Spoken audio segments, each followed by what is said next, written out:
In the early 1980s, women were vanishing from the streets of Chicago without a trace. But what police didn't know was far worse than anyone imagined.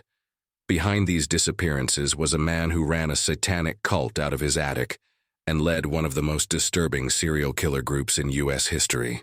His name, Robin Gecht. And if it weren't for one woman who refused to die, he may never have been caught. Robin Gecht wasn't your typical monster. He had a wife, kids, and a job with a local construction company, one that once employed serial killer John Wayne Gacy. But behind closed doors, Gecht ran a twisted cult with 3 other men, known today as the Chicago Ripper Crew. Robin Gecht the leader, Edward Spreitzer, brothers Andrew Kokoraleis and Thomas Kokoraleis. From May 1981 to October 1982, women across the city were abducted in broad daylight.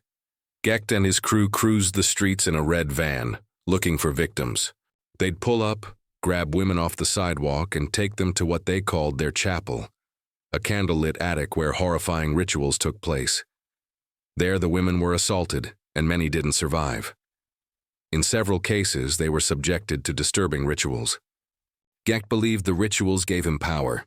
In October 1982, everything changed.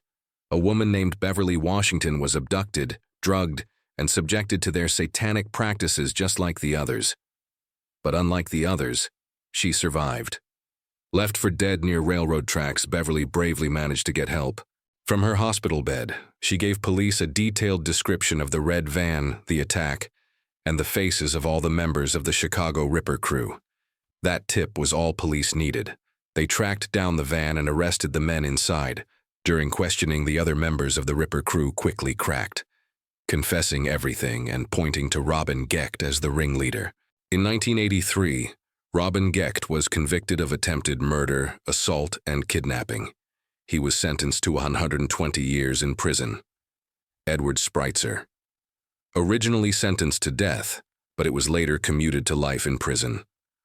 Andrew Kokoraleis, executed by lethal injection in 1999. Thomas Kokoraleis released in 2019 after only serving 35 years, sparking public outrage. To this day, Gecht has never confessed to the murders.